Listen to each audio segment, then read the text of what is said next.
zvonia.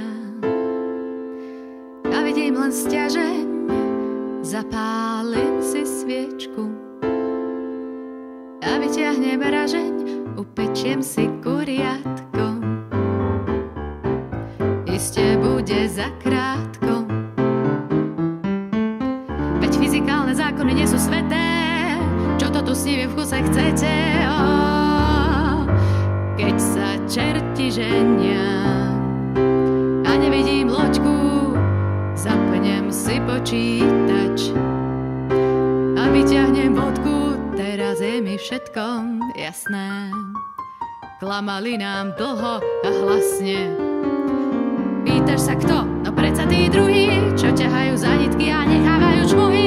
Na nebi i v duši ja mám uši, ja mám oči, ktoré vidia a vedia, ale nechcú vedomosti. Sú tých správnych hostí, sme sa a kosti, ktorí nám všetko vysvetlia.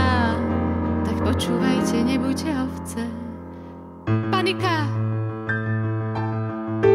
Ide tá s najvycibrenejším vkusom a s ňou kráča z jednej strany bača, z druhej kňaz, v strede čerda káča. Panika! Jaj, panika! Či sa páči, nepáči, páči, nepáči, ráči, neráči, líči ma nekonečne veľa nápadov. Zavolá, odvolá, napálí, upálí, nevhodné umenie spáliť co poženie. Odfotí sa v kroji z rozpočtu, odkryj pre známych a rodinu, oderie spodinu. Princezna na hrade, dosť má už kamaráde, sama namaľuje, seba vystavuje, lajkuje, fejkuje, hejtuje, spikuje. Či sa páči, a ti nie, teraz začne umenie.